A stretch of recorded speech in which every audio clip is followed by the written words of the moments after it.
Hello everyone. So today we're going to continue on 13.3. So last video we get to talk about how to solve a non-homogeneous system, where we first define what we call the product rule for matrix product or matrix functions, the product rule of derivative.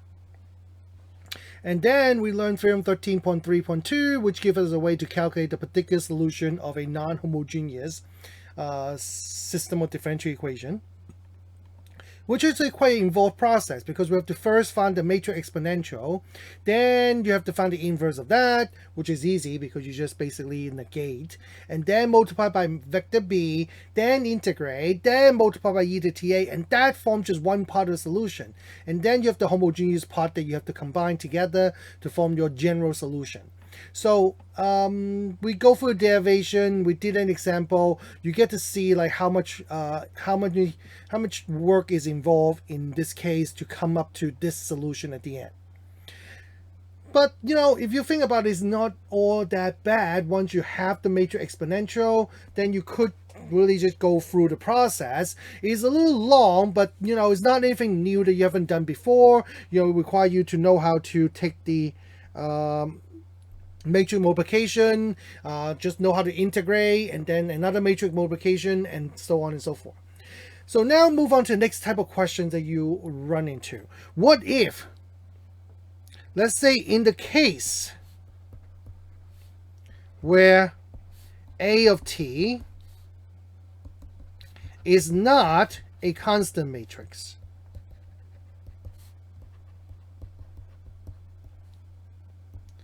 then, because matrix exponential is only defined for constant matrix, then we won't be able to use matrix exponential anymore.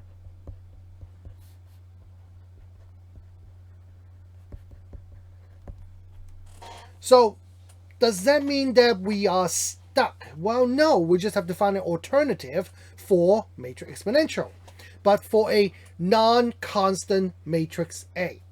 So imagine the following. Let's say we're given d vector x over dt is equal to A of t vector x plus vector b of t, with A of t not a constant matrix.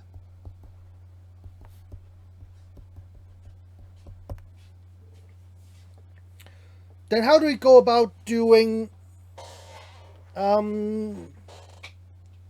solving for the solution to this thing? Well, just like how we deal with non-homogeneous differential equation back in chapter 11, the key to unlock solving for a non-homogeneous differential equation or a non-homogeneous system is by starting with the associated homogeneous system first. We're going to let d vector x over dt equal to A of t vector x be the associated homogeneous system.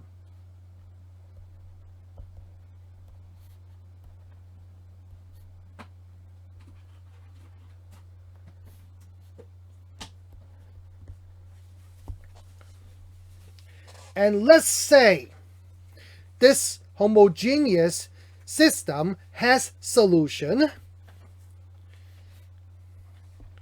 Suppose vector x1 of t, vector x2 of t, dot dot dot to vector xn of t, matching the matrix A being n by n. So I guess I should probably write that. Let's say matrix A, n by n matrix, not a constant matrix.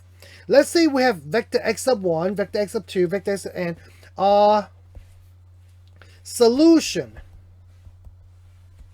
to the associated homogeneous system of differential equation, and they are linearly independent of each other.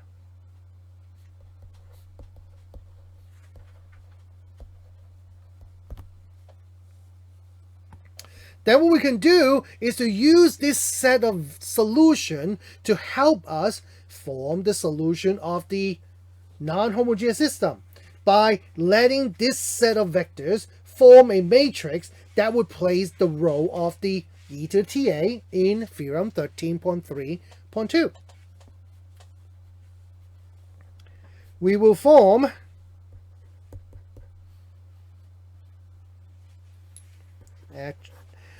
we can form the matrix capital X of t, so make sure that's a capital X, and those vector x sub 1, sub 2, and sub n are lowercase x because those are vectors.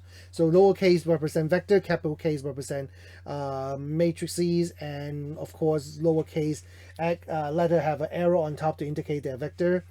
We can form the matrix x of t by using x1 of t, x2 of t, to x sub n of t as columns. Oops.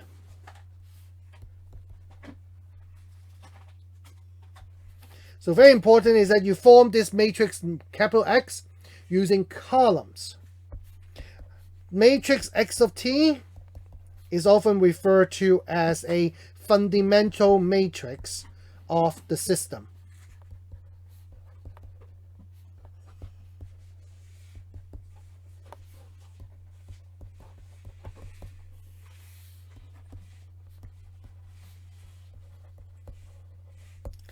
Important to note, fundamental matrix is not unique. What does that mean? Meaning a system can have, and usually they do,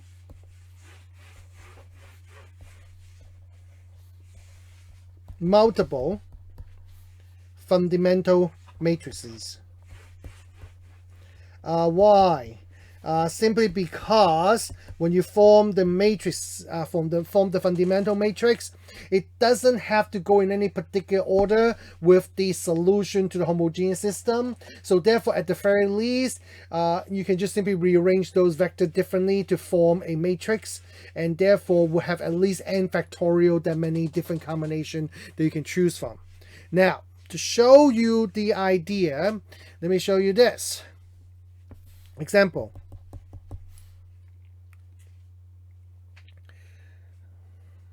Okay, imagine we have this, look back at the problem that we have done before. Let's say this is an associated homogeneous system.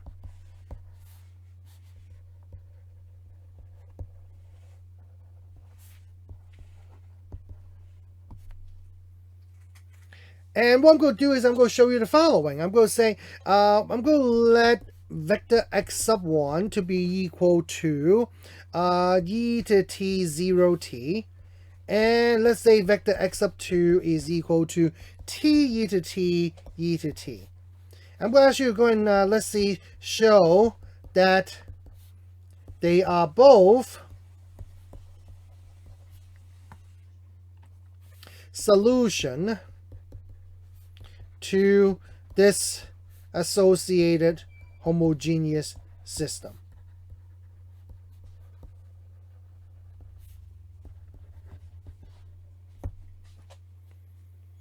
So how do you show? Well, pretty simple. You just basically take the derivative and multiply of vector x sub 1 and then multiply vector x1 by 1, 1, 0, 1, and hopefully they both equal to the same thing.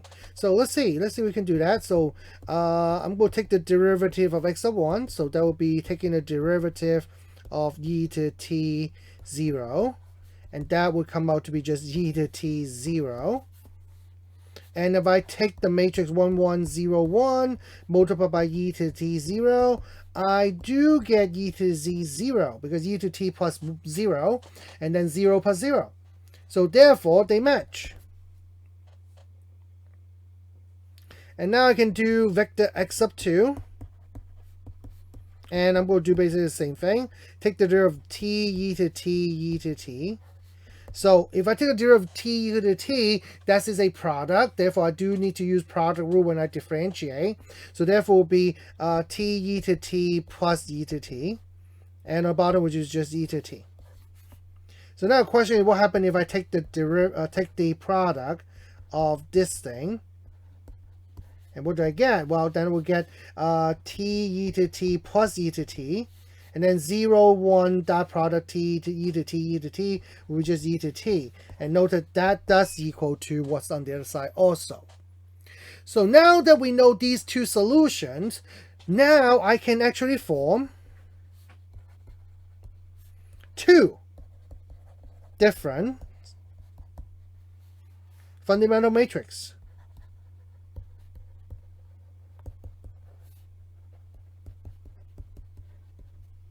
Two different fundamental matrices. So which two? So I'm going to go and call them capital X1 and capital X2. Capital X1 will be just this one.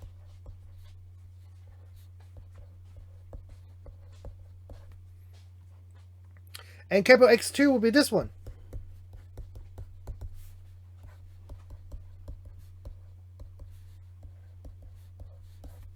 Both of these are fundamental matrix.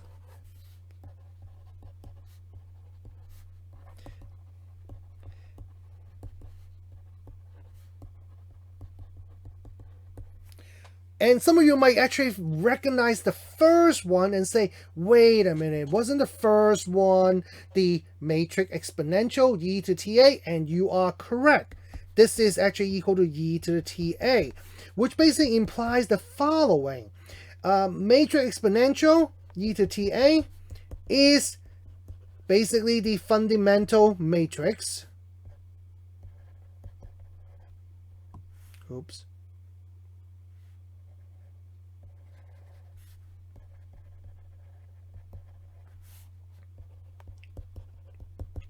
For constant matrix A. Now, then what about the bottom one? Is the bottom one also a e to the ta because it's a fundamental matrix also? Well, the answer is no. Why not? See, the bottom one is not, this is not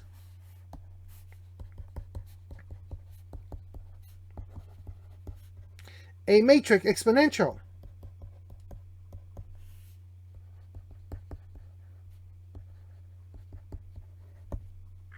Now, you might be thinking, why not? I mean, it seems like form the same way. Well, first of all, we know that it's not because we actually calculated the matrix exponential for the matrix 1101, and that come out to be the first one, the x fundamental matrix x sub 1. So clearly this is not, but how else would you know that this is not? I mean, it seems like it's pretty legit that it should also be. The reason is very simple. Because in order for it to be a matrix exponential, it must satisfy a very simple property. And that is when you plug in 0 for t, you should get an identity matrix. Notice that x1 of 0 is the identity matrix. But x2 of 0 is not the identity matrix. That's the reason why x2 is not a matrix exponential. So what does that mean? That means that matrix exponential is a fundamental matrix, but not all fundamental matrix, even with constant matrix A, would form the matrix exponential. So it is one of these things that like rectangle, all squares are rectangles, but not all rectangles are square, kind of things. So be very careful with that. Now, with this problem, well, maybe I'll show you another example just to illustrate, just to show you what to do. So now that we know this fundamental matrix, now how do I use this to form the particular solution? So this is how. So now let's say we're given d vector x over dt equal to a sub a of t vector x plus vector b of t. We're going to assume that a of t is not constant. We're going to assume that vector b of t is not 0. Then what is the solution to this system? Then the general solution is in the form of vector x is equal to capital X of t, that's the fundamental matrix of the system, integral the inverse fundamental matrix, vector b of t dt, oops, I forgot the vector b of t dt, plus matrix x of t times vector c, where c is the kind of the homogeneous solution. So therefore, you look at this formula and compare that to formula from 13.2.3. Notice that, or 13.2.2, let me see. I totally forgot what theorem that was. Yeah, 13.3.2. You basically just simply replace the matrix exponential with the fundamental matrix. And remember what I just said is that if the matrix A is a constant matrix, then the fundamental matrix is the matrix exponential anyway. So therefore, this is more generalized form for 13.3.2 theorems because updated to non-constant matrix A. So keep that in mind. If it's constant matrix A, you will be using this theorems and use e to ta. If it's not a constant matrix, then you will try to find the fundamental matrix in place of e to ta. Now, give you a very simple example to illustrate this process. As you can imagine, this type of question will be even more complicated because of the matrix X could be more complicated because due to come from a non-constant matrix A. So let's say given d vector x over dt is equal to 1 e to t 0 1 xy plus e to t e to 2t. So to lead you through the process on how to do this problem, what I'm going to ask you to do is the following. I'm going to ask you to show this. Show that vector x1 equal to e to t 0 and vector x2, which is equal to e to 2t e to t, are solutions to the system, the homogeneous system, d vector x over dt equal to 1 e to t 0 1 times xy. So what I'm basically trying to do is give you what you need to form the fundamental matrix. But you do need to verify that they are indeed correct. Now, when I say as you show that is the case, it means that it is the case. You just have to show. So let's go and go quickly do the work. Okay, let's see. If I take dx vector x1 of t, then that will mean I'm taking the derivative of e to t 0. And that will give me e to t 0. If I multiply vector x1 by the matrix, I would also get e to t 0. So therefore they are equal to each other. That checks out. And I'm going to go d vector x2 over dt. That would mean I'm taking the derivative of e to 2t e to t. And that will come out to be 2 e to 2t e to t. Now what happens if I take the matrix and multiply that by x2? Well, then that would be e to 2t plus e to 2t, and then 0 plus e to t.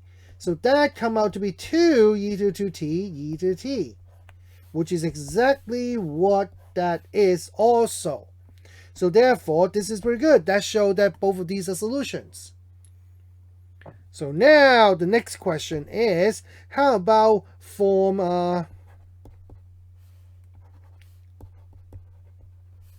vector matrix, the fundamental matrix X of t? Well, so first simple, because I now know x1 and x2, I can say that x of t is equal to e to t 0 to e to 2t e to t, or I can say matrix X is equal to 2 e to 2t, oh, I'm sorry, it's just e to 2t, e to the t, and e to the t 0. Either one of those would be a fundamental matrix, and neither of those would be a matrix exponential, because remember, matrix exponential is only defined for constant matrix, which we don't have, so therefore that's no e to ta. So which one do you use? Well, it doesn't really matter. Pick one and go with it. So what I'm going to do is let's try to do the next thing. So I'm going to ask you to go and find vector x.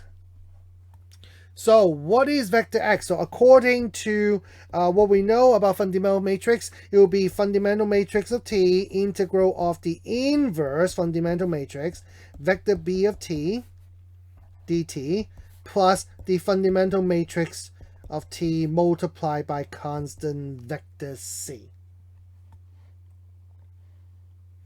So obviously the most complicated part is the first part. The second part should be pretty relatively easy. So this part just come out to be plus. I am going to just use the first one. E to t, e to 2t, 0, e to t, multiplied by c1, c2.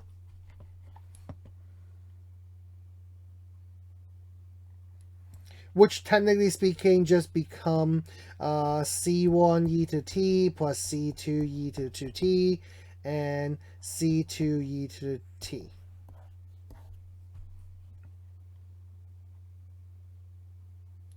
So that's pretty straightforward for that part. Now the front part is this. So vector x would equal to e to t e to 2t, 0 e to t, integral e to t e to the 2t, 0 e to t, inverse, that's matrix X inverse, multiplied by vector b, which in this case e to t e to 2t, dt. So I do need to form the inverse first. So how do I form the inverse? It's a 2 by 2 matrix, so I guess I'm going to just use the formula we know. So therefore I'm going to say this is vector x is equal to e to t e to 2t 0 e to t integral. The inverse of that is 1 over e to 2t, and then e to t negative e to 2t 0 e to t multiplied by e to t e to 2t dt. And remember, it's just d negative b negative c a. And then the front is the determinant, which is, in this case, is e to t times e to t minus 0.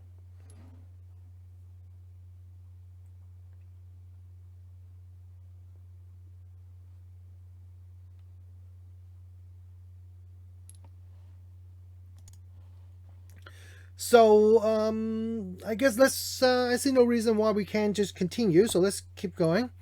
I'm going to distribute 1 over e to 2t into this thing right here. And so what I have would be this, will be e to negative t. This would actually become negative 1, which is kind of nice. 0. And then e to negative t. Multiplied by e to t, e to 2t, and that would come out to be e to negative t times e to t is just 1, minus e to 2t, and at the bottom we'll have 0 plus e to negative t times e to 2t, which is e to the t. So that actually turned out not too bad. So now what I'm going to do is go and integrate this. So if I integrate this, I have this. The integral of 1 minus e to 2t e to t, which simply just be t minus 1 half e to 2t, and then e to the t. And of course, you still have the n part of it, which is C1 e to the t plus C2 e to the 2t and C2 e to the t. So now our final step is just to multiply this out and then combine with the remaining of the solution, and then we're good. So let's go and multiply this out. So therefore it will be this times this. So therefore it will be t e to t minus 1/2 e to the 3t plus e to 3t. And on the bottom will be 0 times that plus e to t times e to t, which is e to 2t.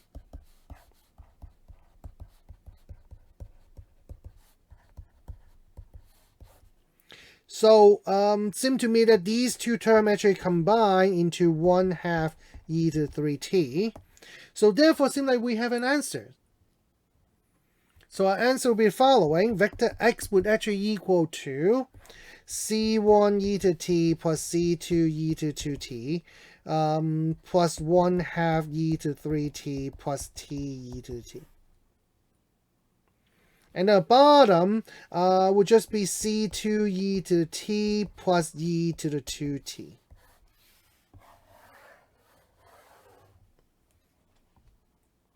So that will be our answer in this case. All right, unfortunately it's 26 minutes already. I definitely don't think I can go into another example, so I would just leave it at that for now, and I probably go through one more example with you guys, and then that would probably be it, and maybe go through some kind of summary and give you an overview of how to solve homogeneous as well as non-homogeneous equation. Believe it or not, that's the only formula that I want to show you, is this formula right here, this fundamental matrix formula. So once you have that, actually maybe I should box it in just so that you know it's important. As well, if you can memorize this formula instead of the other one with e to ta, it's up to you. But that's it for today, and we'll start again. We'll continue on the next video. All right, talk to you guys later. Bye bye.